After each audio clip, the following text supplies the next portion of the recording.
with Ashes of Aries, and he came and helped us out for that record. Did several shows with us. But yeah, that was that album took a lot longer than it should have. Absolutely. Yeah, roughly about 4 years, I gather. And I've also got to compliment you on the singer that you have now, Tim. He has an absolutely superb voice. What was his background? What's his training? Are you speaking about Dean? A bit about is it Dean? Is that? I'm sorry, I've got Tim Huntington here. He's the drummer. That's okay. Yeah, Dean is actually another multi-talented guy. He plays guitar.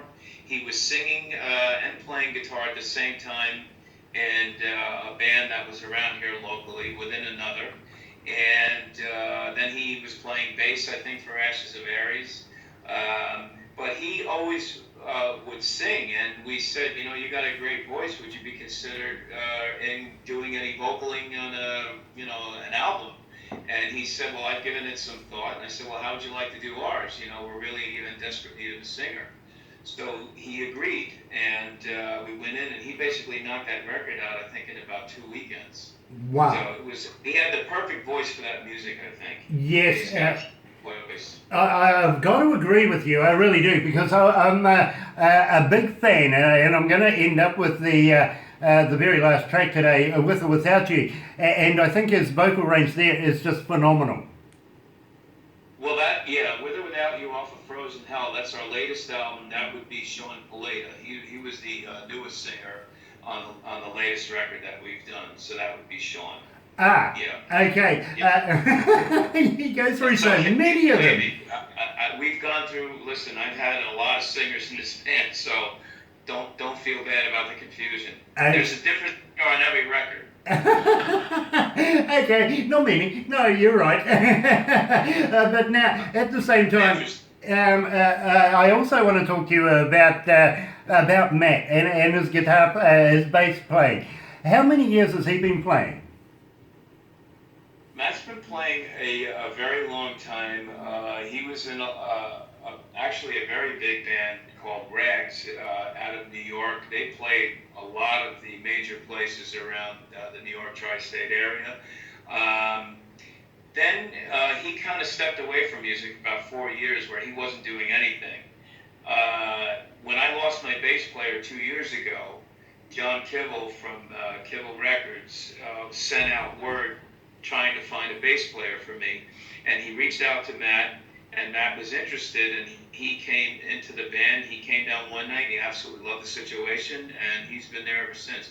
Great guy, extremely talented bass player, funny as hell, a great band member. I love him to death. He's a lot of fun to be with. Yeah, you need those, don't you, in a band? It sort of gives the whole group a bit of spice, doesn't it?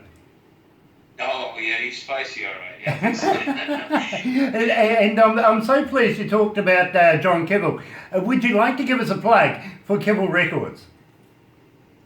Yes, John Kibble and Kibble Records is an independent label that has several bands on there, including our label mates Tango Down, who are also a big band. They have some members that I've known in it for years around this area.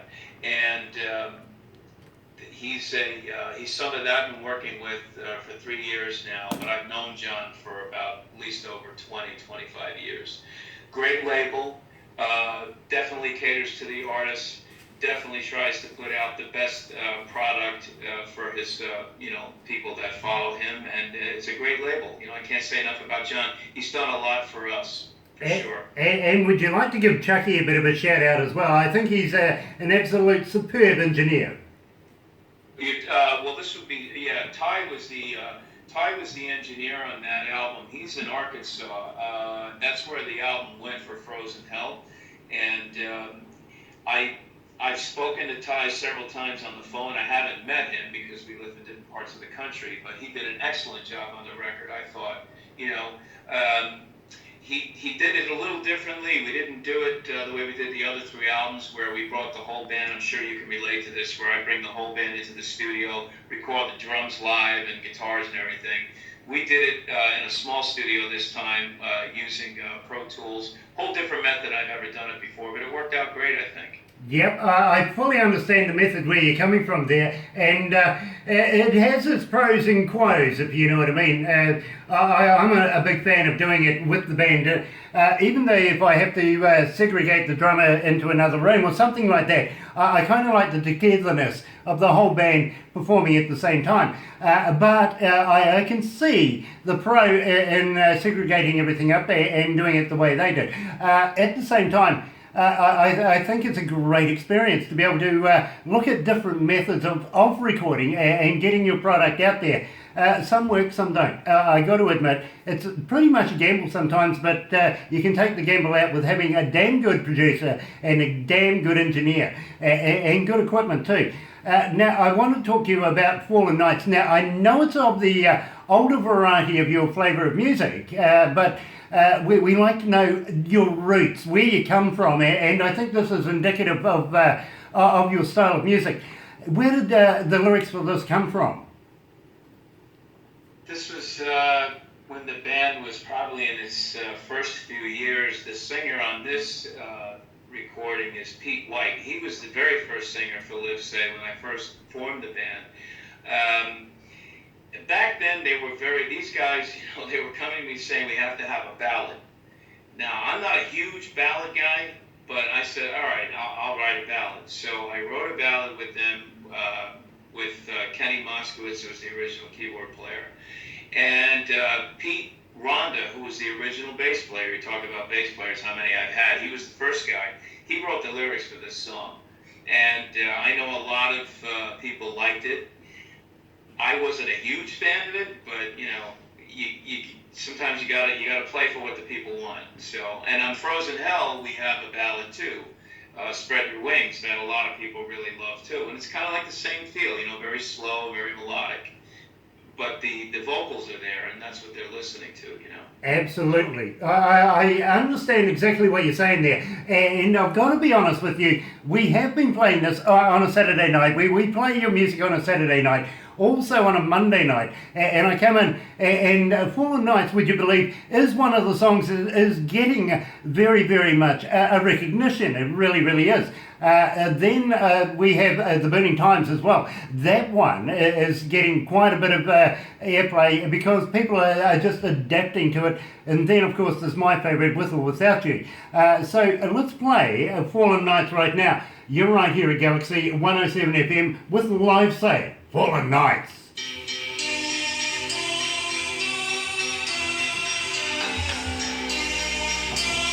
I love this bass.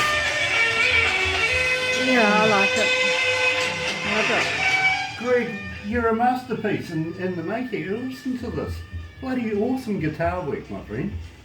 Thank you very much. Thank you. I envy anybody who can play a guitar, I really do. I play a guitar, but I'm a legend in my own bedroom. I wouldn't take it out of there. I was going to say, you have to play something from being around it all these years, yeah. Oh yeah, look, I can play the drums, the keyboards, everything, literally. I've been a roadie for too many years, not to, but I save people's dignity by keeping it away to myself. Did you ever get a chance, like in a stadium, to play a guitar through a PA or anything like that at sound show? Oh my God, yeah. That has to be something. Yeah, all the time. Man. All the time. In fact, I had a friend of mine who was owner of a venue in Auckland, and he would know that there's a particular band coming up. Can I set up his equipment? All that sort of stuff, and then he would give me an hour just to be myself. Right, okay. You know, and Awesome. I'd get the whole echelon. I'd get the lights, the smoke, the whole deal. I just wish there was more than 5 people watching. I know, it definitely makes you feel like you're God for about 5 minutes. It's unbelievable. Absolutely. And believe me, I was tuning up guitars on stage and having that 5 minutes with... I don't know whether I should say this, but Metallica's equipment. Right. You know what I mean? Have you ever touched anybody's guitars and shouldn't have? Yeah, I know. Yeah. Well, I'll tell you, so funny. We were doing a show with Thin Lizzy, and it was I don't know, several years ago. It was Tommy Aldridge, Marco Mendoza, John Sykes, and I can't remember who the other guy was. And John Sykes had his amp right in front of the drum riser, where my drummer had to be. And so they did sound check, and I heard stories about John Sykes that he was difficult and this, that, and the other thing. So I said, well, I gotta ask because I don't know where the drum kit's gonna go. So I went up to their roadie and I said, look, their stage manager, I said, is there any chance that the guitar rig could be broken down so we could get our drums? Otherwise, he's gonna be off the stage. I mean, is it? So he came back like 5 minutes later, and all of a sudden I saw them breaking his stuff down, and they moved it off. And he said, yeah, no problem. John said it's fine. We played with him twice, and twice he did that for us. I was stunned, because I've heard that he's he could be a maniac, but he didn't give us a problem. So nice. It was pretty cool. Yeah. I got. You want me to talk? You got to talk about the new record of John's Gonna Hang Me. Yeah, absolutely we are. Yeah, we really are. Burning Times is up next. I want to talk about that simply because we're getting so many requests for it, and we'll talk about the album when it comes off, everything like that. At the same time, I want to talk about websites next and get people to be able to get to your websites, download your music, and I always advocate buy the music, buy it. You know what I mean? And stuff like that. So we'll go down that road, and we'll work into, of course, Frozen Hell, because I want to know all about it. I really do. Okay. Yeah, sure. Just gonna make sure that I have all my updates on that.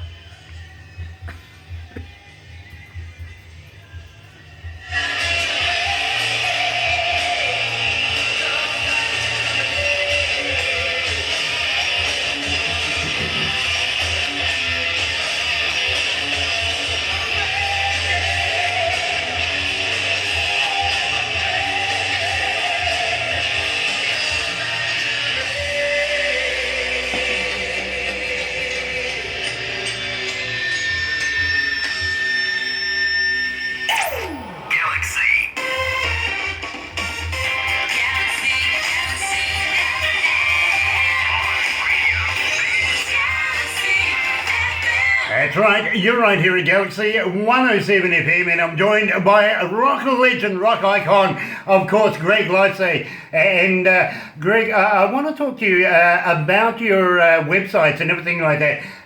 When people get hold of you, do they look at Facebook? Do they look at Twitter?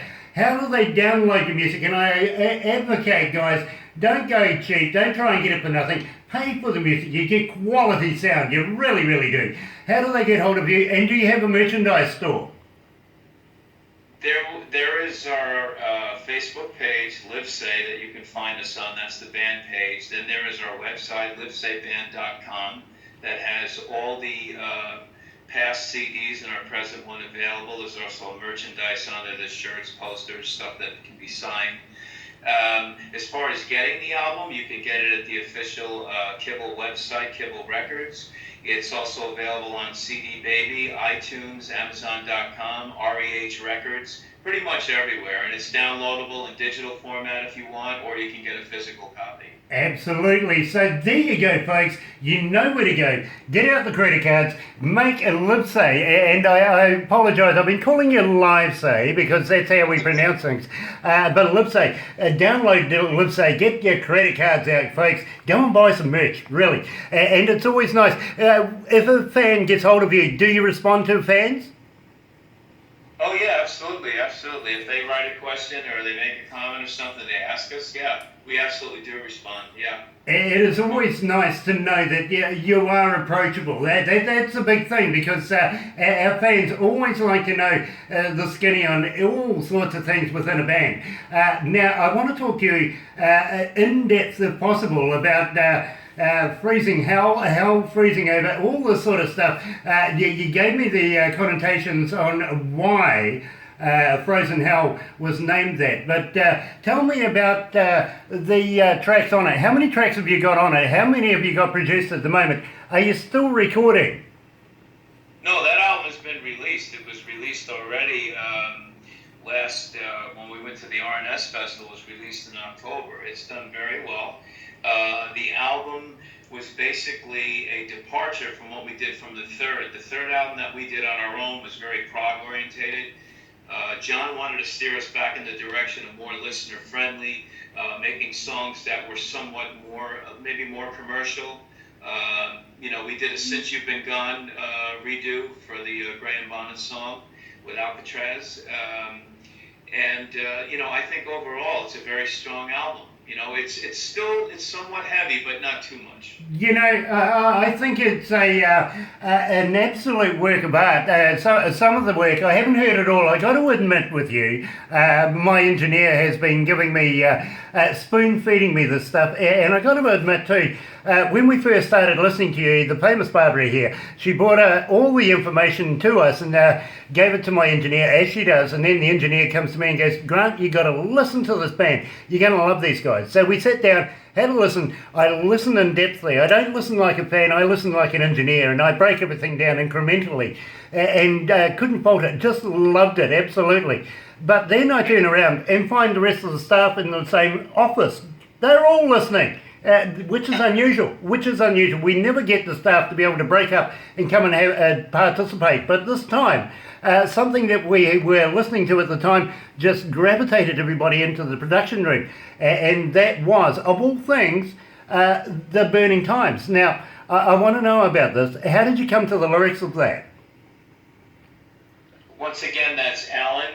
This song was based around the Salem witch trials, if you can believe it. That's what the song is about. And he's been to Salem. He's visited. He has a fascination with that kind of stuff. Alan was a horror movie buff. He loved Hitchcock. He loves science fiction. He loves history, World War II stuff. So any of the lyrics that he writes is not going to be love story lyrics. He's writing about real world stuff. And that was always his gig, and I just would let him, do what he does. I wrote the music, he wrote the lyrics, and I wrote the music with Tony, I should say. And he was amazing. Alan was amazing. Some of the ideas he had, he was really genius. I'm going to have to introduce you to a chappie called John Rain. Now, he owns the magazine, Crank It Up magazine, and he makes movies and stuff like that. Currently, he's finalising one about vampires. So I think you guys would fit in very, very well doing some of the backing tracks for some of his movies. Of course, he had The Exorcism Seventh Demon, was the one he's just completed at Christmas time, and making box office hits with that. Also a very good friend of Quentin Tarantino's too, by the way, but a very, very talented man in his own right. He wants to get you guys into the magazine, and of course we're going to be forwarding all the information, everything like that, to him over the next couple of days.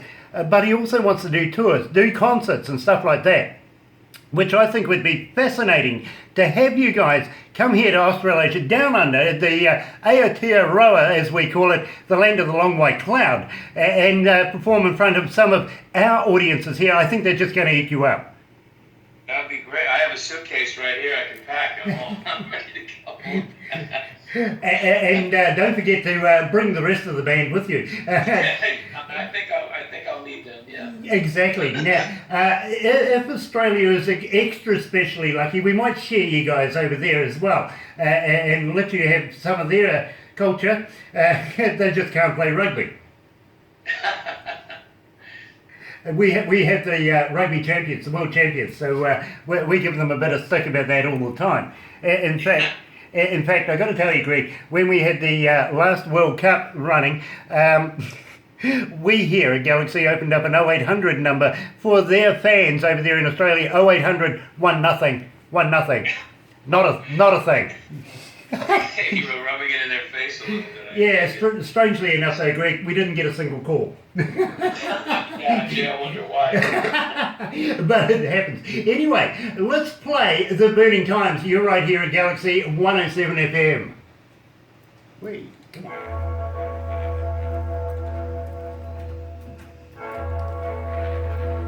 I love the bell. Me too. I do, I love the bells. I like all of it, me being the mettler.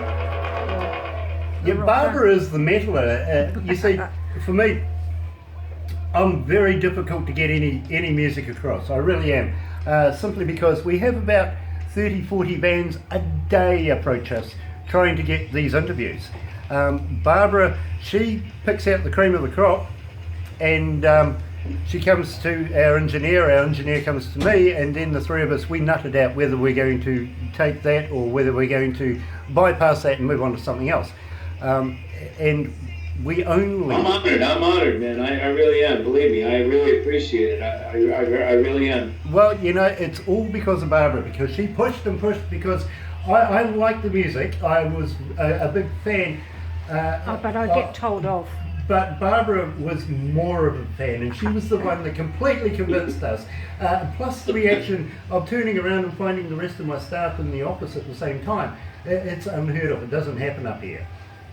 Thank you. That's really nice to hear. I hope John hears that. Well, I tell you what, we're going to be sending you over the next day or so this recording as well, so you'll be able to play it to them and say, hey, listen, you know, you guys should have been here. Yeah, no, they'll watch it. I know he'll watch it. You know, he's like, make sure you talk about everything in the present, you know, and, you know, talk about the new album. And I was like, no, I understand that. I said, but you also have to understand that we have a history too before we came to you, and they're going to want to talk about that, you know. Exactly. I can't deny it. When Judas Priest goes out and plays, they don't just play their new record, they do everything in their catalog because people want to hear it. You know? Exactly. And that's, as I said to you right from the start, I got to treat my listeners at a certain caliber because they want to know these things. You know what I mean? Yes, sure. And it's all about your grassroots. Where you've come from is to where you're going. Yeah, absolutely. No, that's true. You have to know where you came from to know where you're going. That's exactly. It's all very relevant. So next I'm going to talk about the summer that you're having at the moment, touring and stuff like that, what you have in plan, and because believe me, it's the right time to be able to be doing all the summer gigs and everything, and we would love to be able to get everybody who's in America that is listening to us at least the knowledge of where they can come and see you. Yeah, the next festival that, like I said, that we have booked is this big one in October. It's in the Avantis Arena in Pekin, Illinois, and that's going to be, I think that's about maybe a 7,000 or 8,000 seater. It's not huge, but it's decent size, and there's going to be a lot of bands there that you've certainly heard of. Funny they sit down over there. Yeah. I don't get it. We noticed this. It's a seater. You noticed there was we noticed there was a seater. Here we make the buggers stand. Oh, really? Yeah, well, nothing worse than having somebody stumbling their beer over you as they're climbing through the seats. Yeah, they have, well, I think they're going to do, actually, I think in this place they'll probably do general admission. It almost looks like a giant bubble, this arena. It's a sports complex, and it's out in the middle about maybe an hour outside. It's not in the bad section of Chicago. I don't know if you guys read about what's going on over in Anna City, but it's bad news. Terrible. We do follow the news quite dramatically, or from almost everywhere in the world, if you know what I mean. Wherever there's news. Yeah. Look, at the moment, the one that we're really interested in is what the hell's going on in London. You know, I mean, Christ, I know. Crazy people over there right now. It is crazy. It is really crazy, and it's really dangerous. And you know, I went to London as a tourist in '90. It was the first time I was ever in Europe, and I absolutely loved that city. I was there for 10 days. They were having a drought, so it wasn't good for them, but it was sunny and 83 every day. And I just love history, and I went all over that city. I stayed about a block away from Buckingham Palace. I was in Hyde Park. Okay. At a really nice hotel, the Intercontinental, and I went everywhere. The Imperial War Museum, I went to the bridge, I went for the Crown Jewel. I mean, I was a typical tourist, but I love that city. I'd be afraid to go back now. I really would, as an American. Absolutely. Believe me, I wouldn't want to go there. I was living in Piccadilly for about 6 months, so... down there, yeah, sure. I know exactly what it's like there. In fact, I was a DJ in a nightclub over there called Church, where the Australians and the New Zealanders used to hang out. Oh, okay. And I would not go back right now. I really wouldn't. It's just too contentious right now. It is too contentious. Yeah, I remember I went down. There was a Dunkin' Donuts right in Piccadilly Circus that we went to. Yeah, I know the place. Anyway, let's go back to the to the desk. Yeah, kick butt.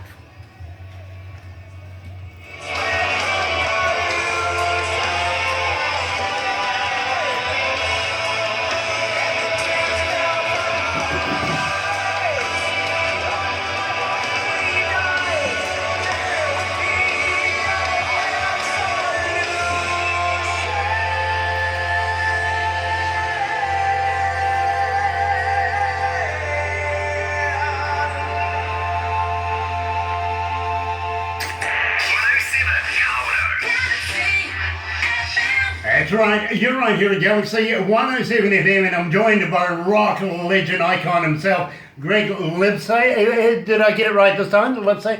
I am so sorry for calling you LIVESAY, but unfortunately that's the way it was interpreted here. Now, I want to talk to you about touring. You must be coming into summertime now, if not in the heart of it right now. Have you got any plans for touring around the United States doing festivals in the summer period? Well, right now I am busy writing for the next record. That's what we're going to be doing in the next several months. We just did a show with Y&T. It was the last show we did.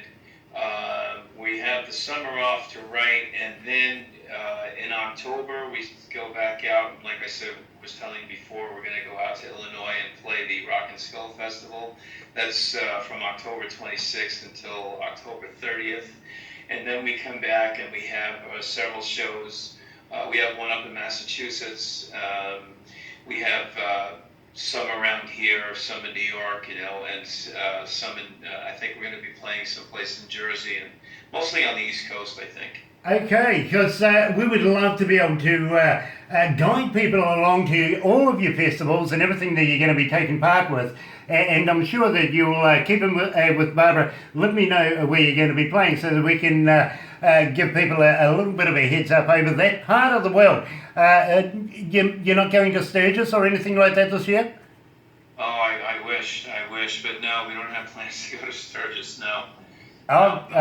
Okay, because we were actually talking to a band who's going to be playing in Sturgis in a couple of weeks, and I thought basically you guys deserve to be there as well. Maybe I should have a chat to them, get their organisers to get hold of you, because I think you'd be a big hit at Sturgis. I would be more than willing to go. All it takes is a phone call. Absolutely. And isn't technology wonderful these days? Makes the world so much smaller, especially talking to quality people like yourself. Now, at the same time, I want to talk to you about the album, about the song With or Without You. Now, unashamedly, this is my favourite track. And it also shows through the amount of people that are requesting this particular song. How did the concept of this come together? Where did the lyrics come from? This was another song that was basically has a rock format, but had the lyrics were based on a relationship type of thing. I think With or Without You is about a guy, I think, who's upset about losing a girl. You know, the typical scenario. And the lyrics were written by my original bass player, Pete Ronda, years and years ago. And I think this song might have been written, back in might be 1992, 93. And it was on a demo tape, and then people liked it, so we put it on our second record. But then John thought it was such a strong song that he wanted to redo it with Sean and kind of upgrade it a little bit. So we did do that. We put it on the latest record, and everybody loved it. So it stood the test of time. Well, that makes it indicative of our quality here, because believe me, we unashamedly we pander to the listeners when they get in touch with us and ask for a request. We very much try to fulfill that. as much and as often as possible. But we've been getting ridiculous amounts of requests for this particular song. And I've got to let you know, I am proud to be able to play this song because I think it's going to go a long, long way here in New Zealand. So let's play it right now. Here is LIVESAY, and With or Without You. You're right here at Galaxy.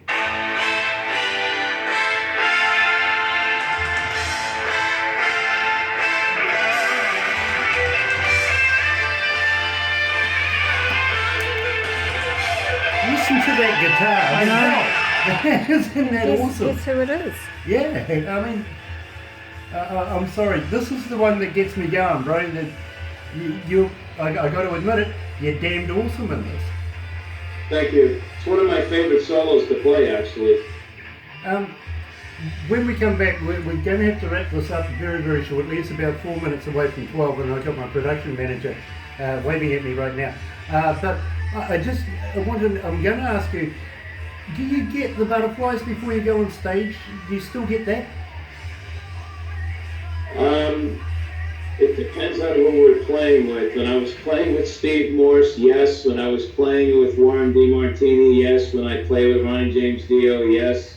There are other people that I did not, but I think it depends on who we're on the bill with. But I get up for it. It's not a bad nervous. It's just like I'm ready to go, that type of nerve. Yeah. I can relate to that, believe me, because I do ask every band or every band member that comes on board the same question, and I get so many very different responses to it.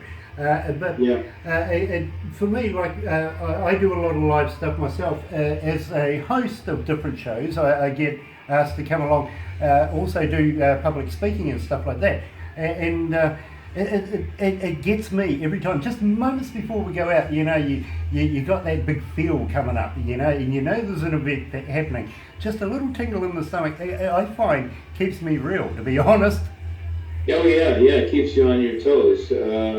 I'll tell you, we played with Lynch Mob in New Jersey, and then we played with them again over in Poughkeepsie, New York, and George Lynch's tech noticed my Marshall amps, that they were very old, which they are, and he said to me, "Are those your amps?" I said, "Yes." He said, "Man, George would freak if he saw those." They had already done sound check, and I said, "Yeah, they're very old, Larry."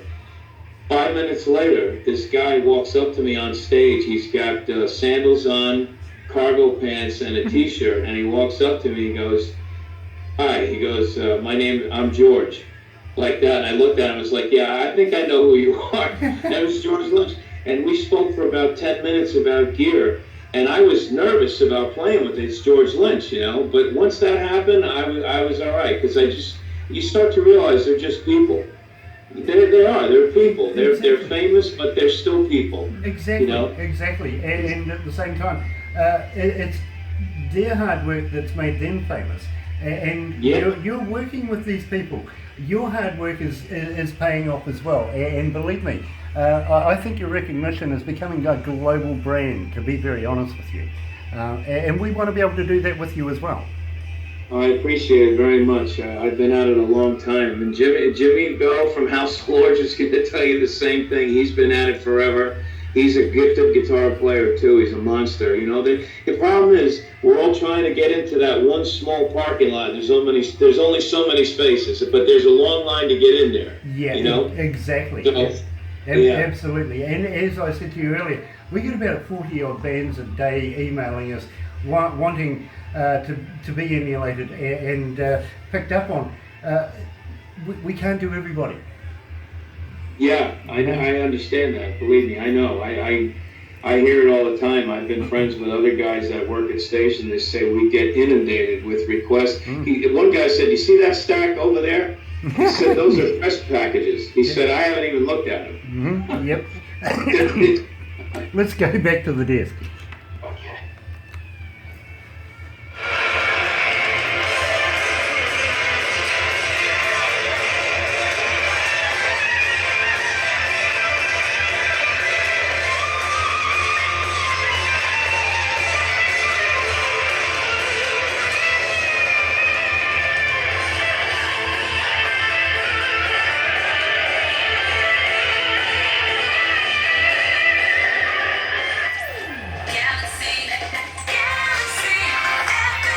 That's right, you're right here at Galaxy 107 FM. It is bang on 12 o'clock, 7 degrees downtown. I don't think it's going to get any higher, even though the weatherman says it's going to go to 12. Yeah, not so much.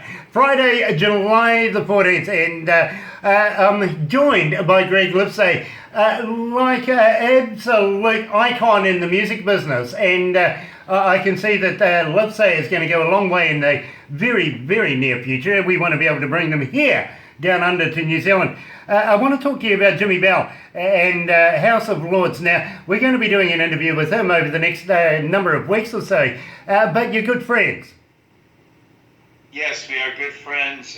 We met once in 1988 for about 15 minutes and then didn't reconnect till 2014, but he and I are very good friends.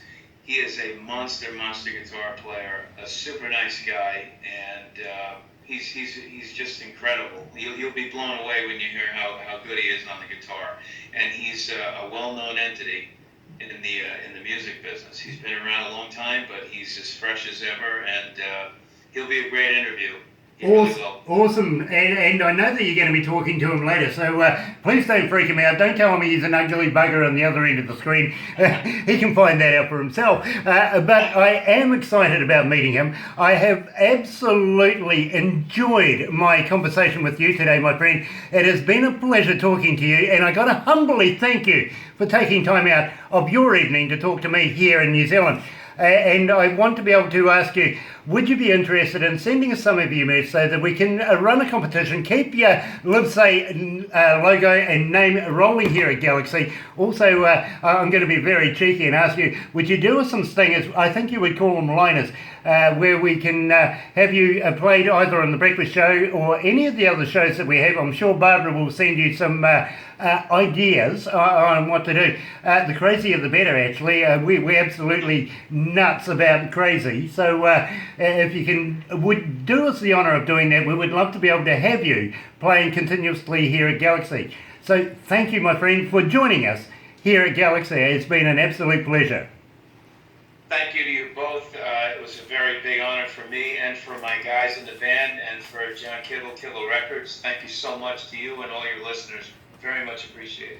It is an honour, sir, to be able to relate this to the rest of the world, and we got to thank John Kibble as well, and all of your band, Anthony, Tim, and of course, now I want to get this right, it is Dean, not Mike, isn't it, and Matt?